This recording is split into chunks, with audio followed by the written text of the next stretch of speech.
para todos sempre, em nome de Jesus, em nome de Jesus, amém. Pessoal, hoje eu quero falar com você um tema, um assunto, e o tema da minha palavra hoje é: não vá para o inferno. Não vá para o inferno. Hoje é o tema daquilo que nós vamos tratar aqui com vocês nesta noite, e eu creio que Deus vai falar ao seu coração. Queridos, Jesus Cristo, o nosso Senhor, Ele ressuscitou dos mortos, e Ele vive, e Ele reina. Mas ainda muitas pessoas, eles não acreditam. Mas uma coisa importante nós ressaltarmos, porque se nós acreditamos em Deus, automaticamente nós vamos também acreditar que existe o diabo, Satanás.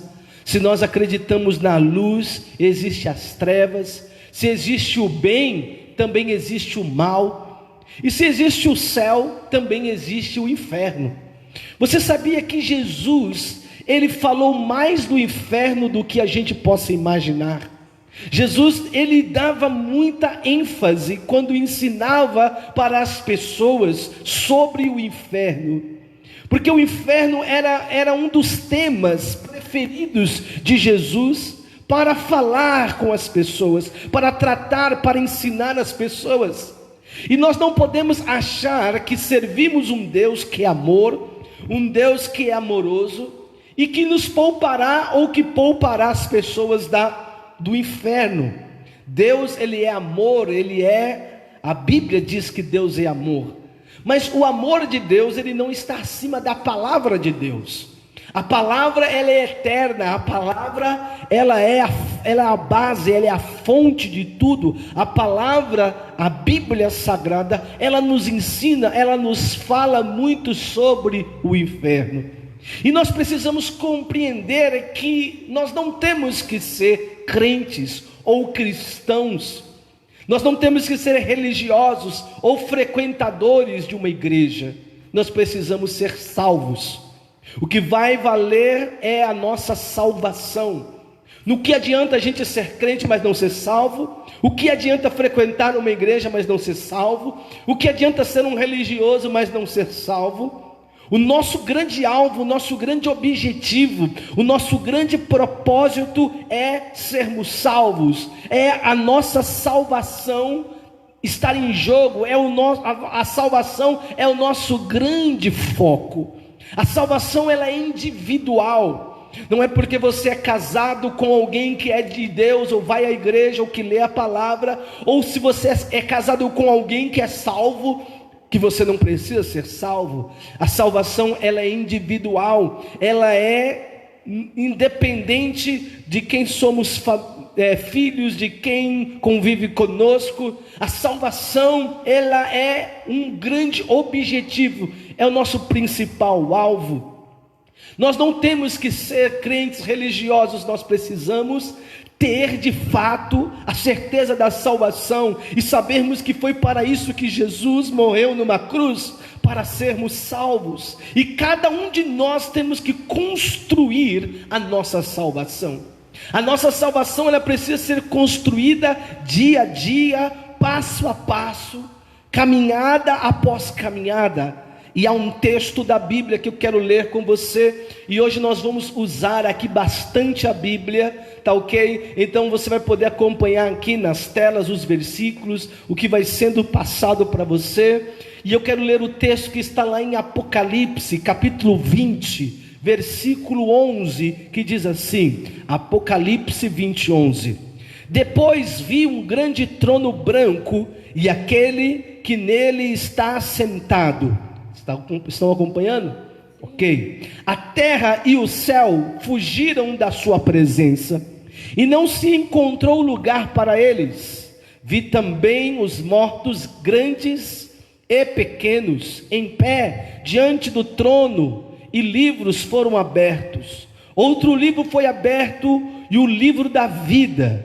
Os mortos foram julgados de acordo com o que tinham feito, segundo o que estava registrado nos livros.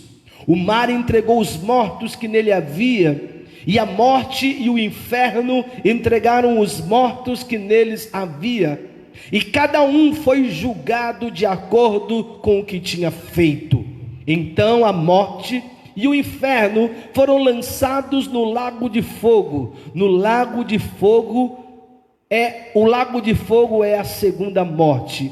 Aqueles cujos nomes não foram encontrados no livro da vida foram lançados no lago de fogo.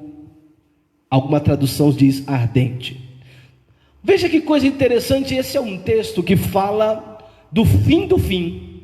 Nós estamos vivendo o fim, estamos vivendo aí o tempo das pestes, das guerras, das crises econômicas, de tantas coisas acontecendo no planeta. Mas o texto que nós lemos fala do fim de tudo, quando acabar-se o fim de todas as coisas.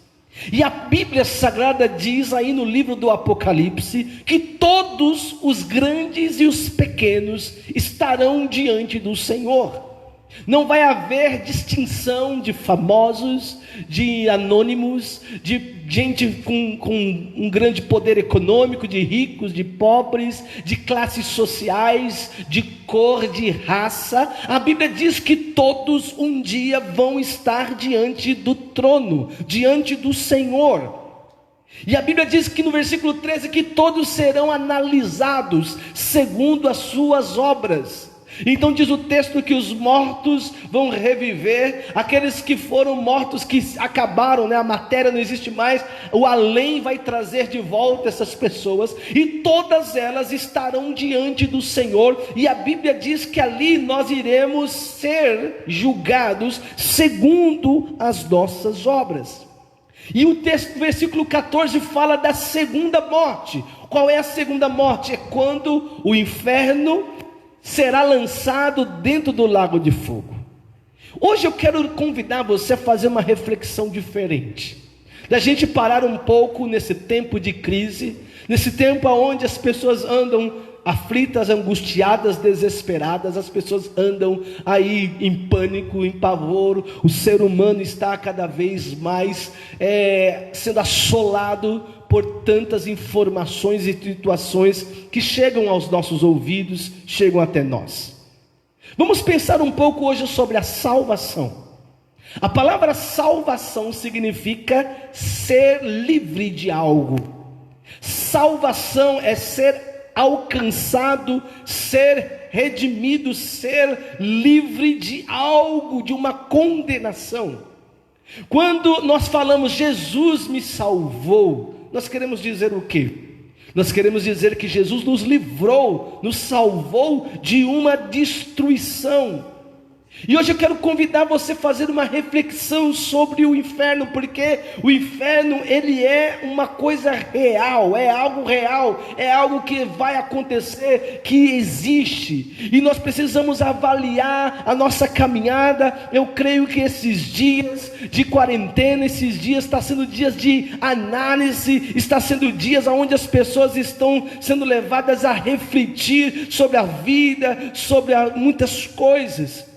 E este é o melhor tempo para a gente poder reforçar a nossa aliança com Deus, reforçar a nossa salvação, o nosso compromisso, a nossa vida com o Senhor.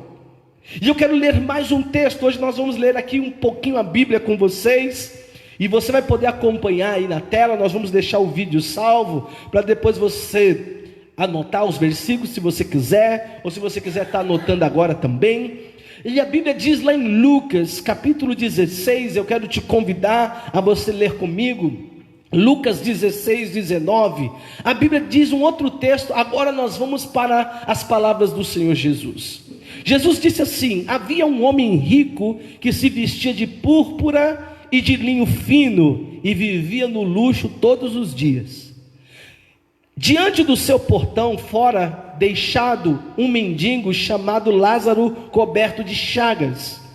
Este ansiava comer o que caía da mesa do rico, até os cães vinham lamber suas feridas. Chegou o dia em que o mendigo morreu, e os anjos os levaram para junto de Abraão. O rico também morreu e foi sepultado. Versículo 23, no inferno, onde estavam sendo atormentados, ele olhou para cima e viu Abraão de longe, com Lázaro ao seu lado. Então chamou: pai Abraão, tem misericórdia de mim, e manda que Lázaro molhe a ponta do dedo na água e refresque a minha língua, porque estou sofrendo muito nesse fogo. Mas Abraão respondeu: filho, lembre-se de que durante a sua vida você recebeu coisas boas, enquanto que Lázaro recebeu coisas más. Agora, porém, ele está sendo consolado aqui e você está em sofrimento. E além disso, entre você e nós há um grande abismo, de forma que os que desejam passar do lado para o seu, ou do lado de lá para o nosso, não conseguem. Ele respondeu: então eu suplico, pai, manda Lázaro ir à casa de meu pai, pois tenho 5 irmãos, deixe que eles os avise, a fim de que eles não venham também para este lugar de tormento. Abraão respondeu: eles têm Moisés e os profetas, que os ouçam. Mas, em versículo 30, não, pai Abraão, disse ele, mas se alguém dentre os mortos fosse até eles, eles se arrependeriam. Abraão respondeu: se não ouvem a Moisés e aos profetas, tampouco se deixarão convencer, ainda que ressuscite alguém dentre os mortos. Amém. Aqui está uma parábola, uma história que Jesus usou para ilustrar o reino de Deus, e para ilustrar uma realidade que o ser humano tenta fugir dela. O homem tenta fugir sempre desta palavra inferno, céu.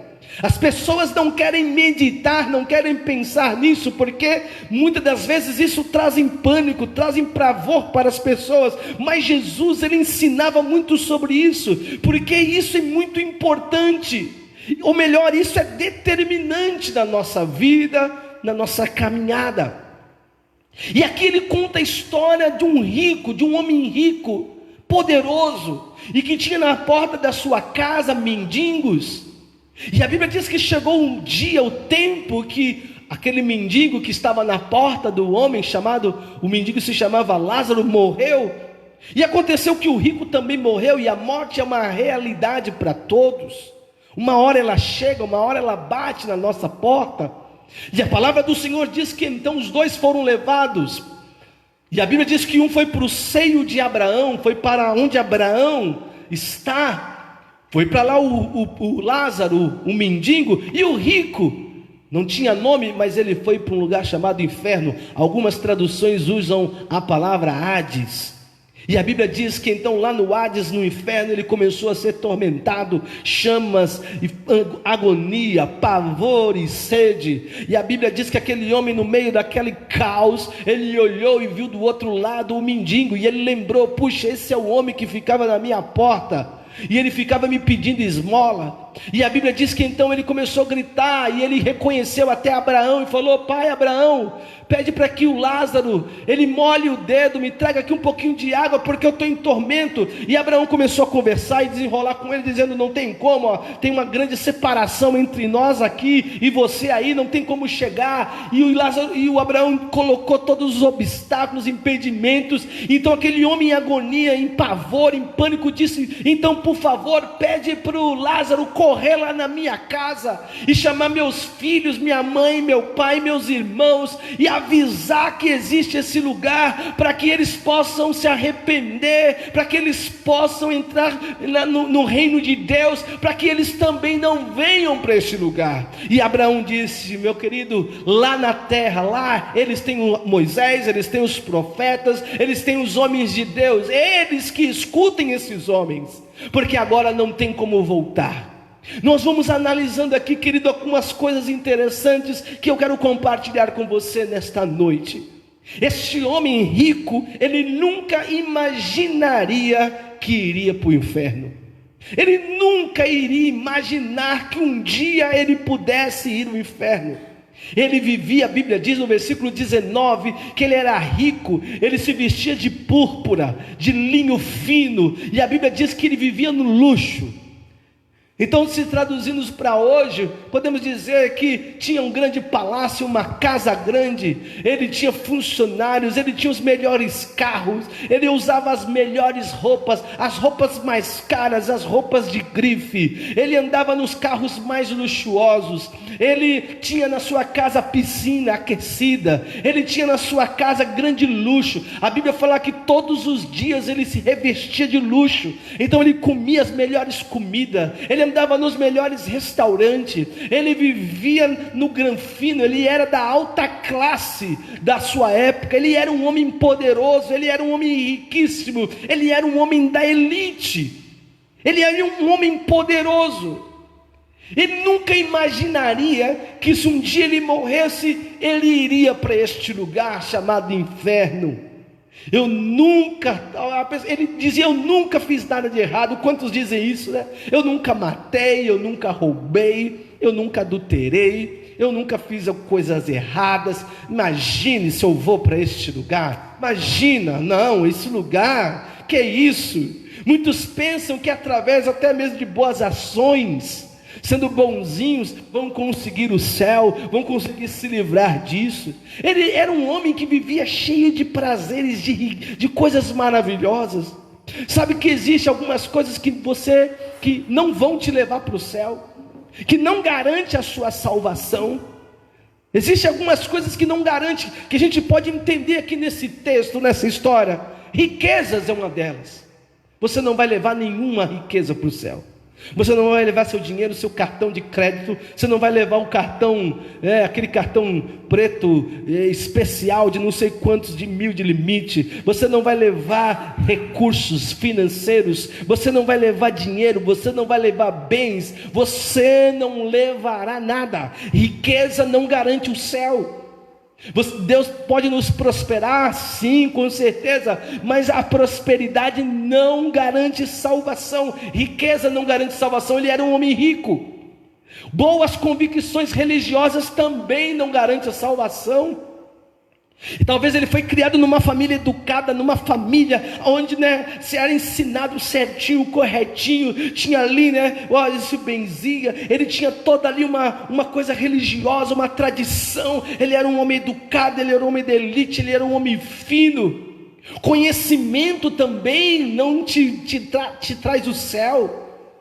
Porque ele fala no versículo 30, ele diz: Pai Abraão, manda que Lázaro vá até a minha casa para avisar os da minha família sobre este lugar. E a palavra diz que Abraão falou: não pode. Então ele sabia que durante a vida ele tinha escutado falar desse lugar, mas ele não tinha aberto o coração, os ouvidos, ele não queria entender isso. Ele entendeu que lá no inferno, que tinha vivido toda a sua vida sem arrependimento, esse homem não imaginaria nada disso. E esse homem começa a fazer um relato, ele começa a detalhar as coisas que tem lá nesse lugar, que Jesus nos salvou, quer nos salvar dele, quer nos tirar dele.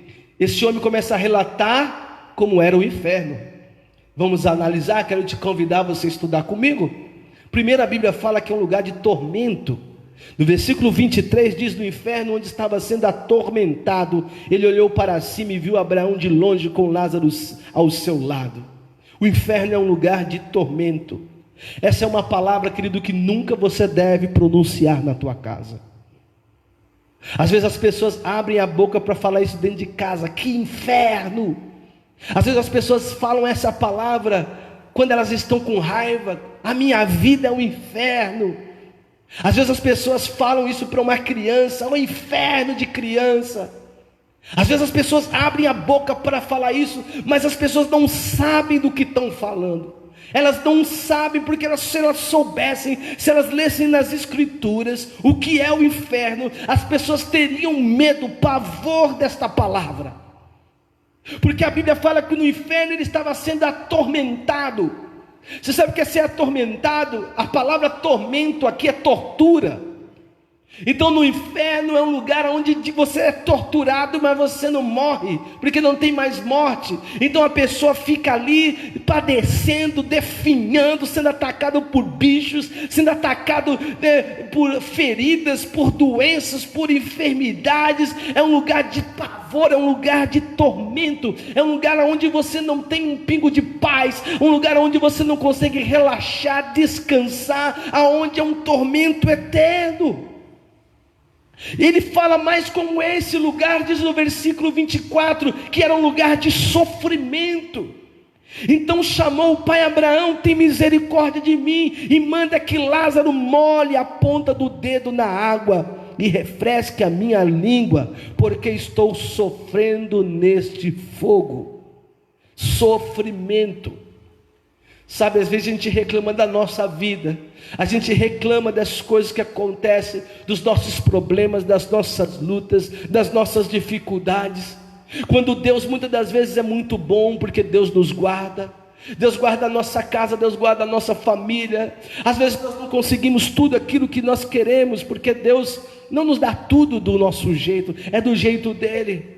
Mas o inferno, querido, é um lugar onde uma pessoa não terá paz, é um lugar de sofrimento, sofrimento constante. Diz no versículo 24 também que era um lugar de chamas, porque ele fala: eu estou sofrendo neste fogo. É um lugar de chamas, é um lugar onde tem muito fogo, tem calor, não tem ar-condicionado, não tem cama, é um lugar de extremo fogo. É um fogo que não se consome, é um fogo que arde dia e noite, é um fogo que não se apaga, e é um fogo que tortura. Você já teve aquele momento de queimar o braço, queimar o dedo, ter alguma queimadura? É horrível. A gente queima, a gente fica com aquilo ali doendo dias. Uma pessoa que sofreu algum tipo de acidente com fogo, e se ela queimou 80%, 70%, 50% do seu corpo, é terrível também isso. A pessoa fica com sequelas, a pessoa fica com marcas para a vida inteira. Agora você imagina o fogo do inferno, o fogo que traz sofrimento. A Bíblia fala mais um pouquinho, esse homem vai detalhando o que há no inferno, que também era um lugar de prisão. Versículo 26 diz assim: e além disso, entre vocês e nós há um grande abismo, de forma que os que desejam passar do nosso lado para o seu, ou do seu lado para o nosso, não conseguem. Lázaro estava falando: não tem como a gente te ajudar aí, meu querido, porque tem um grande abismo que nos separa. Quem está do lado de cá não pode ir para o lado de lá, e quem está do lado de lá não pode vir para o lado de cá. E ele fala então que ali era um lugar de cadeias, a pessoa estava presa. Nós estamos em quarentena. Eu já ministrei domingo passado e quinta-feira muito sobre o coronavírus, tudo que Deus tem falado para nós. Agora nós vamos começar cada domingo a entrar em vários assuntos da palavra, para não ficarmos falando só da enfermidade, do vírus está aí assolando. Vamos desenvolvendo outros assuntos, e Deus colocou no meu coração de transmitir essa palavra. E eu quero te convidar a ficar até o final dessa palavra, porque a Bíblia fala que um outro detalhe, que lá o inferno é um lugar de prisão. Hoje nós estamos vendo as pessoas reclamar: eu estou preso dentro de casa, eu não posso trabalhar, eu não posso aquilo, eu não posso aquilo outro. Mas ainda você está dentro da tua casa, ainda você tem a tua cama, ainda você tem aí, a grande maioria, né? Tem a sua casa, a sua cama, está ali talvez com os seus filhos, com a sua família, está com a pessoa que você ama, está ali, você tem algumas coisas que você pode se entreter, mas você está dentro do conforto da sua casa. Lógico que nenhum de nós gostaríamos de estar nessa situação, mas imagina só um lugar aonde nunca mais a pessoa sairá. É um lugar de prisão eterna, e nessa prisão só tem sofrimento, dor, chama e fogo. Só tem coisas de sofrimento. E a Bíblia fala que aquele homem não conseguia sair daquele lugar, parecia um grande pesadelo. E ele clamou: pai Abraão, me ajuda.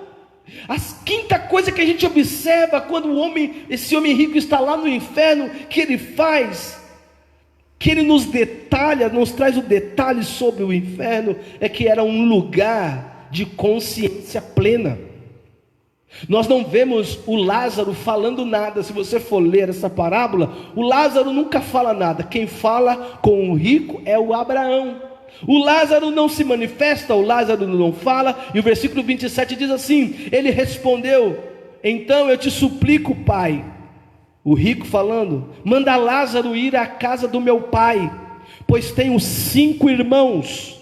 A família dele era grande. Deixa que ele os avisem, a fim de que eles não venham também para esse lugar de tormento.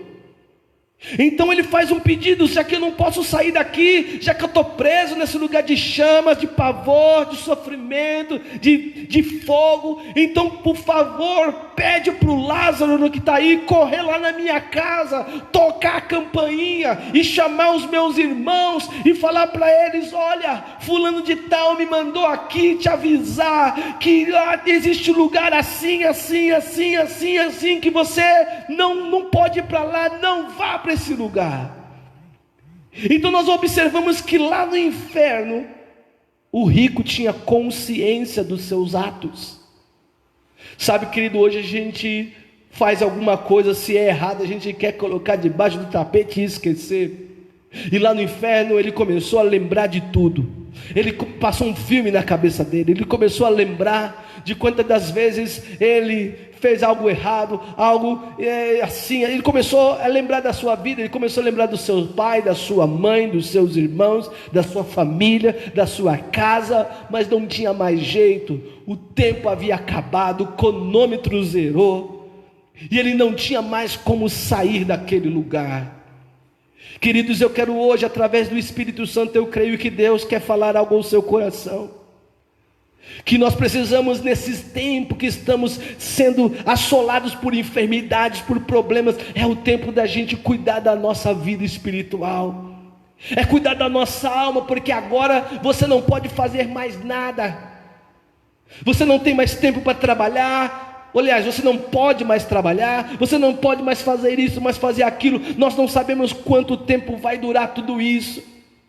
Nós estamos vendo pessoas morrendo todos os dias. O jornal fala: morreu tantos, morreu tantos, morreu tantos. Mas o pior não é morrer do coronavírus, o pior é morrer sem a salvação. O pior não é morrer, o pior é morrer sem estar salvo, sem estar com a sua vida ali diante da presença de Deus, a sua vida ajustada na presença do Senhor. Isso é a pior desgraça. A pior desgraça não é contrair um vírus, é ruim, é uma batalha, é terrível, mas a pior situação é você não cuidar da sua salvação. Este homem nunca imaginaria que ele iria para este lugar. Ele era um homem rico, poderoso.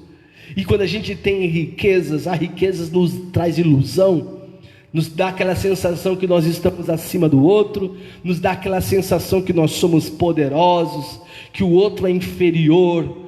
Se existe uma coisa que muda o ser humano, é o dinheiro, é a riqueza. A pessoa é uma quando ela não tem dinheiro, quando ela tem dinheiro, ela é outra. Então ele nunca imaginaria, porque ele era tratado de senhor, de sim senhor, de dono, disso, daquilo. Ele era um homem da elite. Ele nunca imaginaria que ele iria morrer e aquele lugar ele ia parar ali. Mas a Bíblia começa a relatar tudo isso. Então nós temos que entender, queridos, que existe um lugar que nós temos que correr dele, que nós temos que saber que temos que fugir deste lugar, porque é o que Deus quer nos avisar nesse tempo. Nesse tempo, Deus quer trazer esse entendimento a todos aqueles que estão me escutando, me assistindo. Algumas atitudes nos ajudam a se manter na presença de Deus. Algumas atitudes nos faz crescer na salvação. A salvação é como um tijolo que você vai colocando um por um. A salvação é algo que você precisa construir todos os dias, todos os momentos. Você precisa estar lutando pela sua salvação, lutando por isso. que é muito importante. Então a salvação, você precisa batalhar todos os dias. Não é porque ontem, o ano passado, o mês passado, você andou com Deus, você se entregou para Deus, você conhece a Bíblia, você conhece a palavra, amém. A salvação é todos os dias. Todos os dias você se relaciona, você busca, você constrói a sua salvação. A sua salvação, ela é a coisa mais importante que você tem. Algumas atitudes nos ajudam a nos fortalecer nessa caminhada. Primeiro, as nossas ações de fé, as minhas e as suas ações de fé. A Bíblia diz em Efésios 2:8: pois vocês são salvos pela graça, por meio da fé, e isso não vem de vocês, é dom de Deus, não por obras, para que ninguém se glorie. Olha o que a Bíblia está dizendo, que nós somos salvos pela graça, e diz a Bíblia, e isso é por meio da fé, não é isso que diz aqui a palavra? Por meio da fé. E isto não vem de vocês, é dom de Deus, não por obras, para que ninguém se glorie. Por que a Bíblia fala isso? Porque as pessoas acham que se elas forem boazinhas, se elas fizerem muitas obras, faz caridade, faz isso, faz aquilo outro, o céu já está reservado. A Bíblia fala que o céu, que a salvação, ela é por meio da fé. Por meio da fé, e é um dom que a Bíblia diz. Então preste atenção, será que há aqui uma contradição? Porque no texto de Apocalipse nós lemos lá, que nós seremos julgados segundo as nossas obras, diz lá no texto que nós lemos no começo dessa palavra, que os mortos ficaram diante lá do Senhor, os grandes e pequenos, e foram julgados segundo as suas obras, e a Bíblia agora está dizendo que nós não seremos, não é por obras, para que ninguém se glorie. Aqui, querido, há uma revelação, uma palavra de rema de Deus para nós. Porque eu e você não somos salvos por obras, mas nós somos salvos, por isso fazemos obras. É diferente. O que me motiva a fazer caridade, a orar, a ser puro, a ser correto, a ser honesto, é porque eu sou salvo. Eu não vou fazer isso para ser salvo, porque se for assim, é um instante, é um momento. A salvação, ela é constante, ela é diária, é todo dia. Nós temos que andar com essa convicção de que estamos salvos, de que estamos guardados por Deus, que somos pessoas de Deus, que a nossa vida está nas mãos de Deus, que a nossa caminhada está nas mãos de Deus. Porque em um determinado momento, você que está me assistindo, me ouvindo, o seu tempo nessa terra vai acabar. Todos nós um dia teremos a hora de partir desse lugar, e do outro lado, é aí que está a grande questão. Há dois caminhos, o céu e o inferno, não existe um meio termo. Então nós temos que rever o que estamos fazendo aqui, porque a Bíblia fala que é pela fé que nós seremos salvos. Então eu sou salvo, por isso eu pratico obras, por isso eu faço as coisas, porque eu sou salvo. Eu não faço as coisas para ser salvo. Então nós temos que entender que quando eu estou salvo, a minha vida, ela se torna um instrumento de bênção para as pessoas à minha volta. Por eu sou salvo, por eu estar andando com Deus, então eu sou um canal de bênção. As pessoas à minha volta recebem essa bênção, desfrutam dessa bênção, recebem a paz, a alegria, o gozo, a fé que existe em mim. Como é bom, querido, a gente ver um cristão, uma pessoa de Deus, salva, abençoada. Ela abençoa as pessoas que estão à sua volta. Ela é um instrumento de bênção para as pessoas que estão à sua volta.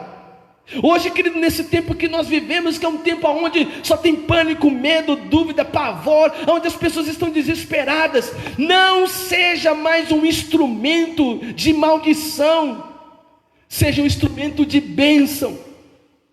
Coloque a tua família perto de você e diga para eles: todos vocês serão abençoados. Deus quer fazer uma obra na nossa vida. Agora é a melhor hora, irmãos, para nós levarmos a palavra. sermos instrumento da bênção de Deus para a nossa casa. Muitos estão aí morrendo, perecendo, e que dizem que cada dia mais vai aumentar o número. Mas nós temos uma promessa que somos salvos, que Deus nos guardará, que Deus nos livrará, que Deus nos abençoará. Segunda coisa que nos ajuda nessa caminhada de salvação, nesse relacionamento que temos com Deus, é que uma coisa importantíssima é as nossas ações, e segundo, é o nosso relacionamento com Deus. O nível da nossa intimidade, o nível do nosso relacionamento com Deus, com o nosso Pai. Jesus, ele disse em Mateus 5:3, bem-aventurados os pobres em espírito, pois dele é o reino dos céus. Uma tradução mais popular fala, bem-aventurado os pobres espiritualmente, pois deles é o reino de Deus. Olha só, uma coisa que vai nos levar à segurança. Salvação é segurança. E eu creio, querido, que a salvação não é só na eternidade. A salvação também é hoje, nos dias atuais. Deus quer nos salvar do mal, Deus quer nos salvar da peste, Deus quer salvar a gente de doenças, de problemas financeiros, muitas coisas. Deus quer nos salvar. Deus quer tirar a gente desse lugar.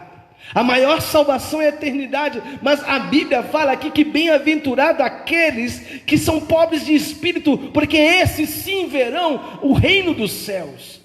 O reino dos céus é para aqueles que reconhecem que precisam de Deus. Enquanto eu e você não reconhecemos que somos totalmente dependentes de Deus, nós sempre estaremos expostos. Nós temos que reconhecer que precisamos de Deus, porque está acontecendo tudo isso no mundo, para que o homem reconheça que Deus é a única solução. É para isso que está acontecendo tudo isso. Através de todo esse pânico desse coronavírus, nós podemos fazer uma leitura de que através de tudo isso, Deus quer fazer o ser humano reconhecer que precisa dele, que precisa da proteção de Deus, porque a proteção do homem está falhando, mas Deus, ele não falha, e a Bíblia diz, bem-aventurados os pobres de espírito, porque deles é o reino dos céus. O reino dos céus é daqueles que reconhecem que precisam andar, caminhar, viver na presença de Deus. Houve um homem na Bíblia, em Gênesis 6:9, que diz a Bíblia que ele andou com Deus. Diz lá essa história da família de Noé. Noé era um homem justo, íntegro, entre o povo da sua época. Ele andava com Deus. Eu gosto dessa palavra. Essa é uma palavra que me chama a atenção na vida de Noé. Ele andava com Deus. Na igreja nós temos muitos jovens, né? E aí às vezes a gente pergunta, cadê aquele jovem lá? Ih, está andando com aqueles caras assim, está andando com os carinha lá, está andando com aquele pessoal da pesada. Aí a gente já sabe aquele ditado popular, não está na Bíblia isso aí, mas devia estar, né? Poderia estar. Me diga com quem tu andas, que eu direi quem tu és. Observe o que você está colocando do teu lado, quem está andando com você. Quem estão os seus amigos, as pessoas que você quer ter entretenimento, quer estar junto, quer estar ali convivendo junto. Se a tua amizade, se as pessoas que estão ali do teu lado, elas não tiverem um compromisso com Deus, ser pessoas de Deus, alguma coisa vai dar errado isso aí. Noé, ele fez uma escolha. A Bíblia fala que Noé, ele decidiu andar com Deus. Então isso, querido, faz a gente ser salvo, crescer na salvação, porque ele decidiu andar com Deus. Decida hoje estar andando com Deus todos os dias, andar com Deus. Com quem é que você tem andado? Com quem é que você tem se unido? Quem tem sido o seu guia? Quem tem sido aquele que tem te orientado, tem te conduzido, tem te levado? Noé, ele andava com Deus. Ele escolheu não andar com nenhuma outra coisa que não fosse a presença de Deus na sua vida, a direção do Senhor na vida dele. Então ele não fazia nada que Deus não aprovasse, que Deus não o dirigisse, que Deus não orientasse. Ele não andava nas suas próprias vontades e decisões e escolha. Ele colocava sempre Deus, e Deus ali nas questões mais importantes da vida de Noé, Deus estava ali junto com ele. Por isso Noé, a Bíblia fala que ele foi um homem justo e íntegro na sua época, porque ele andava com Deus. Nós estamos vivendo num mundo corrompido, queridos, num mundo onde as pessoas a cada vez mais estão vivendo uma vida de pecado, de transgressões, de iniquidade. Agora que está todo mundo em casa, todo mundo está tendo que dar uma acalmada, e nós precisamos andar com Deus. Eu e você precisamos nesses dias de luta, de adversidade, dobrar os nossos joelhos e andar com Deus, estar na presença de Deus, clamar pelo Senhor, clamar pelo Espírito Santo. Ande com Deus. Deus quer andar com você, Deus quer ser teu amigo, Deus quer estar do seu lado. Deus não te desamparou, Deus não esqueceu de você, Deus não esqueceu de nós. Mesmo que a peste e a praga esteja aí rondando as pessoas, Deus vai guardar aqueles que vão andar com Ele. Deus guardou Noé do dilúvio, Deus guardou Noé da destruição que veio no mundo. Noé e a sua família foram guardados, porque Noé andava com Deus. Anda com Deus, que o Senhor vai guardar você, vai guardar a tua casa, vai guardar a tua vida econômica, a tua saúde, vai guardar você de todo mal, de todo pânico, de todo medo, de toda destruição. Ande com Deus, anda com Deus, volta o seu coração para Deus, anda na presença de Deus, limpa o seu coração, tira o ódio, tira a mágoa, tira o rancor, tira todo e qualquer tipo de bloqueio, anda com Deus. Terceira coisa que nos ajuda a construir nossa salvação, para que não possamos ir para esse lugar chamado inferno, que é uma realidade da Bíblia, precisamos ser igreja. Precisamos entender que o Senhor está nos chamando nesses tempos para ser igreja. Agora é a hora mais importante, que nós precisamos entender o que Deus quer tratar conosco. E esse é um grande desafio nos tempos modernos hoje. Nós estamos separados, a igreja, fisicamente, mas não espiritualmente. Espiritualmente nós estamos ligados, espiritualmente nós estamos juntos, espiritualmente nós estamos orando uns pelos outros. E ser igreja é aquilo que ajuda na minha salvação, que contribui para a minha salvação, que faz eu andar nesse caminho da salvação. E uma das estratégias de Satanás, preste atenção nisso, uma das estratégias de Satanás para roubar a salvação das pessoas, de muitas pessoas nesse tempo, é desmoralizar a igreja, é descredibilizar a igreja. Uma das estratégias do diabo na cabeça de uma pessoa é ela começar a ter pensamentos de desonra sobre a coisa chamada igreja. Ela começar a olhar a igreja com o lugar mais errado, cheio de pessoas erradas, só tem problema ali, só tem confusão.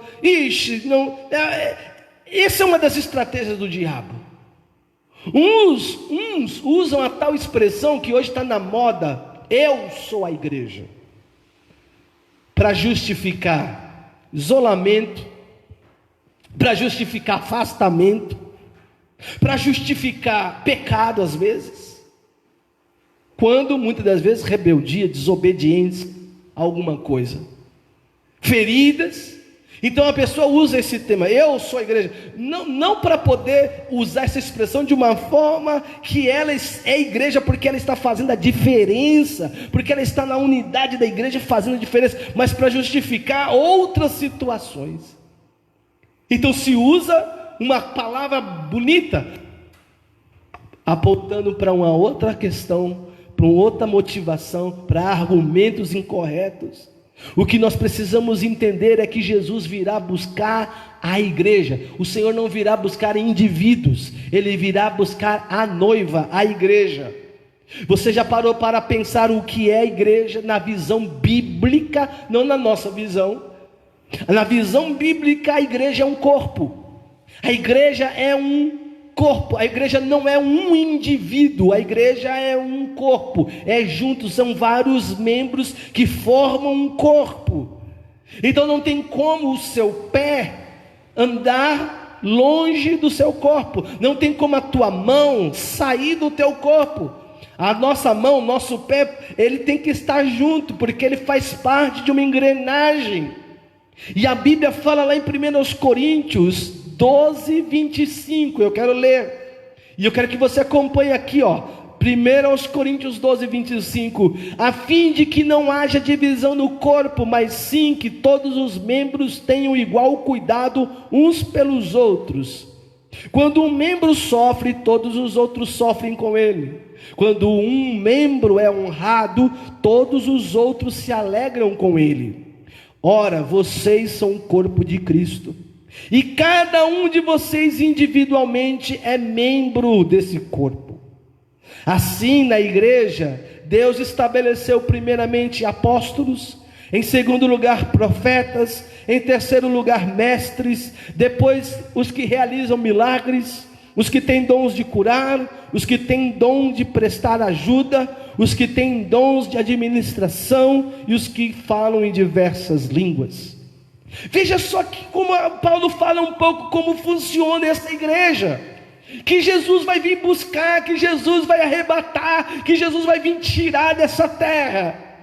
Essa é uma igreja gloriosa, essa não é uma igreja individual, eu vou servir aqui e você para lá e eu para cá porque eu sou a igreja. Não, é uma igreja dinâmica, é uma igreja unida, é uma igreja fervorosa, é uma igreja que caminha junto, é uma igreja que sonha junto, é uma igreja que está unida, e isso contribui e faz total diferença na nossa salvação.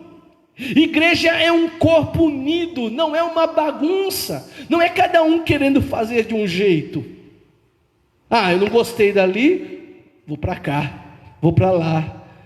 Não estou decidindo, né? As pessoas hoje elas querem a igreja para si. A igreja é para o Senhor, a igreja é para Deus, a igreja é para adorar a Deus. Então a igreja é um exército. Ele fala aqui, se você for observar o versículo 28, que ele começa a falar da hierarquia da igreja. Uns ele escolheu para apóstolos, outros ele escolheu para profetas, outro ele escolheu para mestre, outro ele escolheu para aqueles que têm dom de curar, outros ele escolheu para aqueles que gostam de ajudar, outros ele deu dom para administração, outros ele deu dom para falar em línguas. Ou seja, a igreja é uma hierarquia, a igreja é um exército. A igreja não é um soldado isolado que fica num canto e fala: eu sou a igreja aqui, vocês aí para lá, fica para lá, eu sou a igreja aqui, aleluia. Hoje nós temos sido acometidos dessa doença espiritual, querer se desarraigar, tirar sua raiz, sair do lugar que Deus colocou você para ser igreja. Não, pastor, é porque tem coisas erradas. Não, pastor, é porque tem coisas assim. Não haverá nenhuma igreja perfeita. É a hora, meu irmão, de você que está afastado, você está longe, volte para a vida da igreja. Eu não estou dizendo exatamente que você precisa voltar a esse ministério, a igreja Vinho Novo.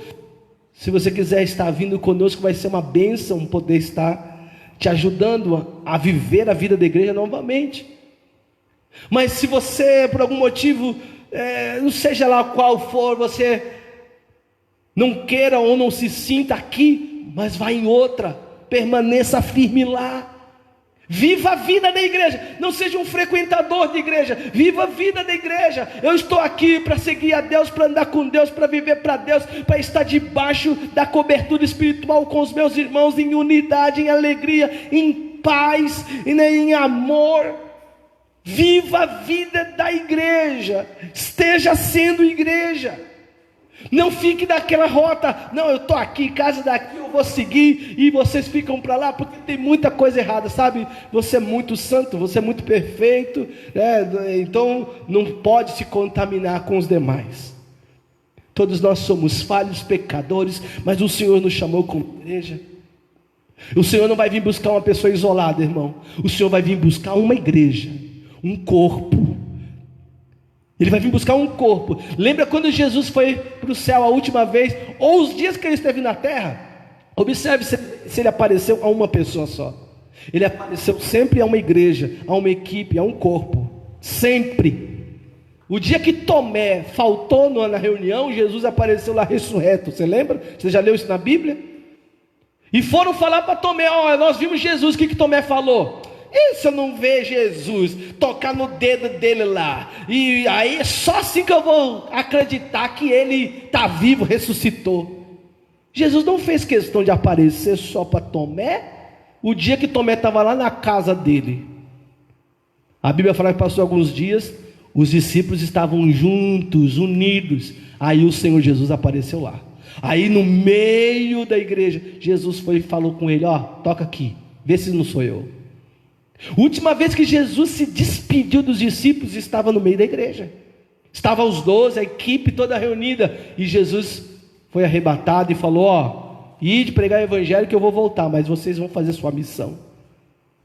A igreja, quando eles estavam unidos, receberam o batismo do Espírito Santo. Não foi recebido isoladamente, um irmão ali, eu sou igreja aqui dentro da minha casa, e vocês para lá, porque aqui eu tenho todos os conhecimentos possíveis, eu sou conhecedor, e eu sou filósofo, conhecedor, falo bonito, eu tenho um emocional, um QI, eu penso. Não, o Senhor foi batizar aqueles indoutos, aqueles que não sabiam nem mesmo direito ler. A Bíblia fala que quando eles receberam o batismo com o Espírito Santo, as pessoas ficavam abismadas: quem são esses aí?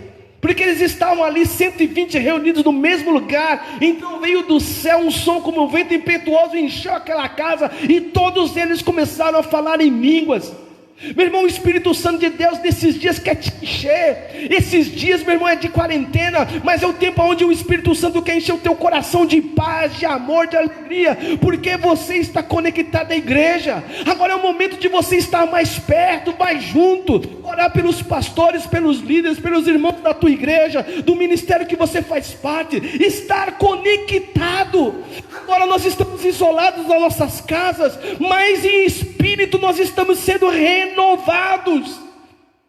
Nós precisamos cada vez mais estar preocupados com todos os nossos irmãos em Cristo, porque agora é a hora que a igreja precisa e deve ser mais forte. É agora. Então você que por algum motivo, irmão, eu falo isso em nome do Senhor Jesus, você que está me assistindo, por algum motivo você se distanciou, se afastou da igreja que você fazia parte, seja de onde for, volta. Se você falou: pastor, não tenho nada contra a igreja, mas eu estou afastado, eu estou longe, volta a ter sede, volta a ter fome do Senhor, volta a ter fome do Espírito Santo, volta a ter coração de criança, coração puro. Se une à igreja, se une ao corpo, se une com o corpo de Cristo, porque o Senhor vai vir buscar numa igreja. O Senhor não vai vir buscar de pessoas isoladas, que soldados isolados, sem patente, sem exército, mas é um soldado ali. Não, nós vamos vencer a guerra unidos, a igreja unida. Deus abençoa mais, o Senhor derrama a bênção. A Bíblia fala que é motivo de alegria ver a igreja unida. E em último lugar, para que possamos orar aqui diante do Senhor, e eu creio que o Espírito Santo de Deus vai estar tocando você, está tocando você nesta hora. Aproveite as oportunidades. Aproveite as oportunidades. Aproveitar a oportunidade de hoje. As oportunidades que o Senhor está te dando através desta palavra, através daquilo que o Senhor quer tratar com você, através daquilo que o Senhor quer falar ao seu coração. Não deixe para amanhã, o que você pode fazer hoje. Deus, Ele está usando todas essas coisas que estão acontecendo no mundo para trazer despertamento nas pessoas. Eu quero terminar essa palavra ilustrando uma história de um homem que ele tinha cometido muitos crimes. Ele tinha feito muitas coisas que tinham levado ele à cadeia. Ele foi preso. E ele fez coisas terríveis. E ele foi parar na cadeia. E lá na cadeia, era naquela época antiga, naquela época dos faroestes, tinha algumas pessoas que começaram a defendê-lo, até que escreveram uma carta para o governador daquele estado, falando daquele homem que foi preso. E na carta era pedido que o governador ajudasse, e que o governador tivesse piedade, e desse clemência para aquele homem, porque ele não podia ficar a vida inteira preso, e ser condenado até a pena de morte. E foi tantas as cartas que foi chegando para o governador, que um dia o governador amanheceu com o coração assim, sabe, aquele dia que você amanhece com o coração piedoso, e ele ficou com dó daquele homem. Ele se vestiu de uma pessoa simples, ele se vestiu de uma pessoa qualquer, e ele foi até aquela delegacia com uma carta, com a soltura do alvará daquele prisioneiro. Quando chegou lá na delegacia, ele se disfarçou, mas os policiais sabiam quem ele era, e aí chamaram aquele homem e falaram para ele: olha, tem uma pessoa aí fora, que ele está querendo falar com você, e ele está aqui para te ajudar, ele está aqui para tentar ver se arruma uma forma de você sair desse lugar.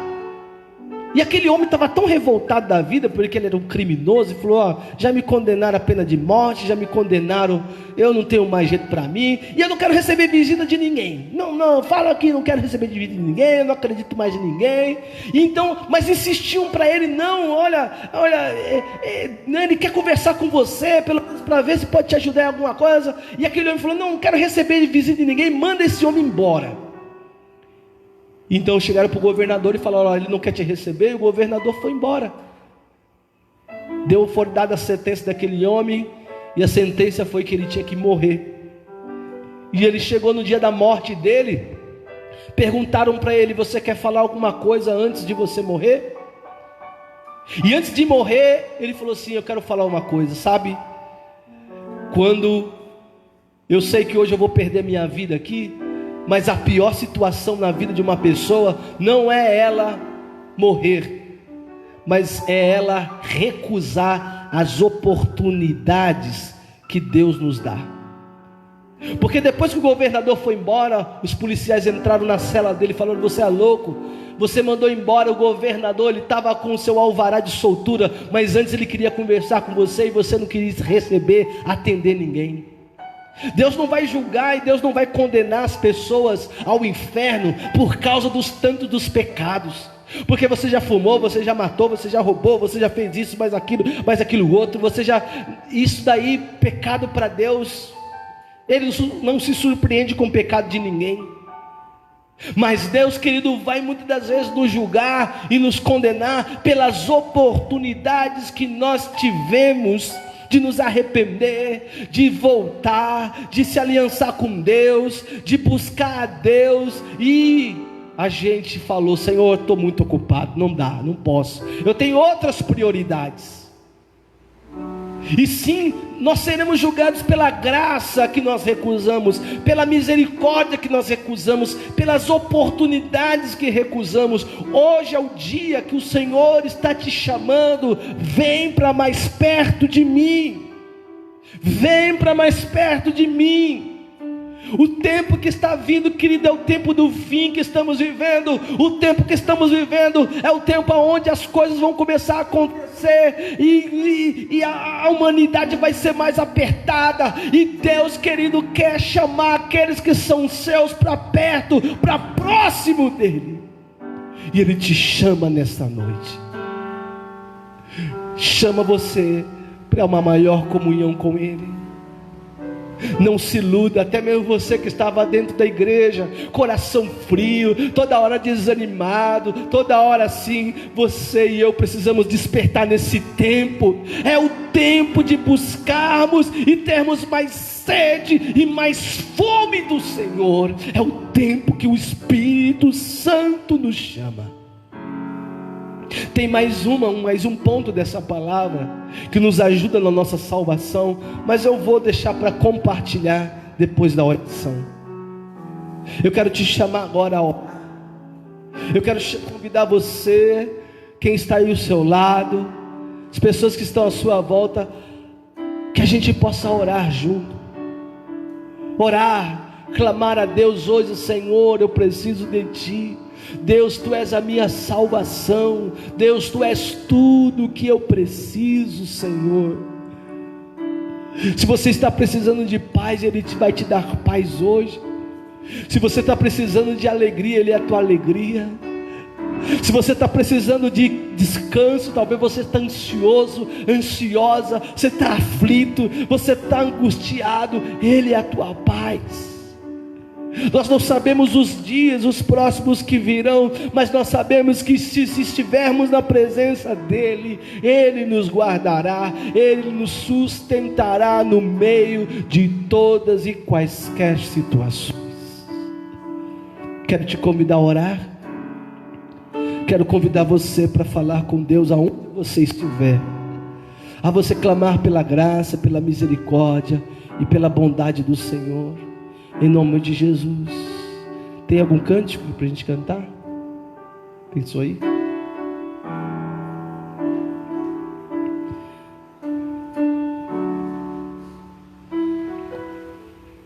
Pode preparar para a gente cantar enquanto a gente ora. Nós vamos cantar. Se você quiser, vai tocar ali ou aqui. Aí mesmo. Então vamos orar. Pai, em nome do Senhor Jesus, querido Espírito Santo de Deus, Senhor, hoje nós oramos juntos, meu Deus, e clamamos a Ti. Clamamos, meu Deus, pela Tua graça, pela Tua misericórdia aqui neste lugar. Senhor, porque sabemos que os dias que estamos enfrentando hoje são dias de trevas, são dias, meu Deus, de adversidades, são dias, meu Deus, aonde temos enfrentado uma peste, uma praga, Senhor, que tem se levantado nas nações da terra. Senhor, o tempo do fim está se cumprindo, meu Deus, mas nós sabemos que o Senhor, a Tua palavra, ela é verdadeira, é real, as Tuas promessas, elas não falham. Por isso, Senhor, hoje nós nos achegamos a Ti, chegamos à Tua presença, chegamos o nosso coração para Ti, Senhor, porque reconhecemos que sem Ti não somos nada, sem Ti não podemos fazer nada, sem Ti não conseguimos nada, Senhor. Por isso nos humilhamos, Senhor, por isso, Senhor, nos prostramos na Tua presença e clamamos nesta hora, Senhor, pela Tua graça, clamamos, Pai querido, pela Tua bondade, pela Tua misericórdia, Senhor, porque reconhecemos que sem Ti não somos nada, Senhor. Precisamos da Tua presença, precisamos da Tua graça, precisamos do Teu socorro, precisamos do Teu poder sobre nós, Senhor. Toca, meu Deus, cada um que está agora orando comigo, Senhor, e faz a Tua obra, e quebra as cadeias, e quebra, meu Deus, todo o espírito maligno de morte, de destruição, Senhor, e todo e qualquer problema que tenha entrado dentro da casa desta pessoa, meu Deus, tudo aquilo que tem, Senhor, se levantado para trazer opressão, para trazer tristeza, para trazer angústia, hoje, Senhor, nós rejeitamos, Senhor, hoje nós anulamos, hoje nós vamos até a cruz, Senhor, e clamamos pelo sangue precioso de Jesus, que nos limpa, que nos redime, que nos restaura, que nos purifica, Senhor. Nós cremos na Tua palavra e cremos, meu Deus, que o Teu Espírito Santo está movendo corações, está movendo hoje pessoas, está, meu Deus, levando pessoas para mais perto, para mais próximos de Ti, Senhor, em nome de Jesus. Ajuda-nos, ó Pai, ajuda-nos, Senhor, segura nas nossas mãos, ó Deus, nos dá a Tua salvação, Senhor, nos dá o Teu socorro, nos dá a Tua graça e o Teu poder sobre nós. Ajuda, Espírito de Deus, precisamos de Ti, sem Ti não somos nada. Sem Ti não podemos fazer nada, Senhor. Nós precisamos da Tua graça, da Tua misericórdia. Senhor, em nome de Jesus, desperta. Senhor, que este homem, que esta mulher, que este jovem, Senhor, que talvez se afastou, volte para a Tua presença hoje. Não brinque, Senhor, com a salvação, não brinque com o inferno. Senhor, esse tempo, meu Deus, de trevas no mundo, traz paz na casa dos Teus filhos. Eu oro, Senhor, agora por aqueles que estão em depressão, aqueles que estão em tristeza, aqueles que estão, meu Deus, passando algum tipo de problema, Senhor, familiar, financeiro, profissional, na saúde. Senhor, em nome de Jesus, Tu és Deus poderoso para curar, Tu és Deus poderoso para livrar, Tu és Deus poderoso para dar vitória, Senhor, aos Teus filhos. O Senhor é Deus poderoso, meu Deus, para escutar a oração que o Teu povo faz, que os Teus filhos fazem nesta hora. Clamamos a Ti, Senhor, clamamos pela Tua ajuda, clamamos pelo Teu socorro, clamamos pela Tua salvação, clamamos, meu Deus, pela Tua graça, pelo Teu poder, Senhor, sobre nós. Espírito Santo do Senhor, em nome de Jesus Cristo, renova as forças, tira, meu Deus, todo o peso, Senhor, todo o desânimo, meu Deus, todo o ataque do inimigo, quebra hoje, Senhor, e anima os Teus filhos, traz esperança ao coração do Teu povo, traz esperança de dias melhores, traz esperança, meu Deus, que tudo vai passar, que tudo isso vai passar, meu Deus, mas a Tua palavra, a Tua presença, a Tua graça em nós não passará. Sustenta-nos, meu Deus, nesse tempo de aflição, dá-nos a Tua vitória, dá-nos a Tua bênção, Espírito Santo, dá-nos a Tua graça, Senhor, renova agora cada um, Senhor, renova, Espírito Santo. Levante a sua mão comigo para o céu. Eu quero declarar o renovo do Senhor, o renovo do Senhor, o renovo do Senhor, o renovo de Deus na sua vida, o renovo do Espírito Santo na sua vida, o renovo do Pai, do Filho e do Espírito Santo sendo derramado sobre o seu coração. Agora eu ministro sobre você a bênção, eu ministro a cura, a alegria, a vitória, a bênção, a graça do Senhor sendo derramada. Eu vejo cadeias sendo quebrada, eu vejo argumentos sendo quebrados, e o Espírito Santo de Deus derramando graça, derramando unção, derramando poder sobre a tua vida nesta hora, aonde você estiver, em nome de Jesus. Não tenha medo, o Senhor está com você, o Senhor está com você. O Espírito Santo te dá graça, o Espírito Santo te dá autoridade, o Espírito Santo te enche, o Espírito Santo te anima. Olha para Jesus, tira os teus olhos dos problemas, tira os teus olhos daquilo que você está vivendo e olha para Ele. Ele é o autor, Ele é o consumador da nossa fé, Ele é o socorro bem presente na hora da angústia. Ele é o Deus Todo-Poderoso, que é real, que é presente no nosso meio. Ele está aqui hoje, Ele visita você hoje nesta hora, aonde você estiver, e enche o teu coração de paz, de gozo, de alegria, de bênção e de vitória. Em nome de Jesus, te louvamos, Senhor, e te agradecemos. Agradeça a Ele, querido, agradeça a Ele por todas as coisas. Não é hora de você questionar a Deus, é hora de você agradecer. Agradeça a Ele por tudo. Senhor, obrigado pela minha saúde, obrigado pela minha casa, pela minha família, obrigado por tudo, Senhor, porque eu sei que o Senhor vai cuidar, eu sei que o Senhor não me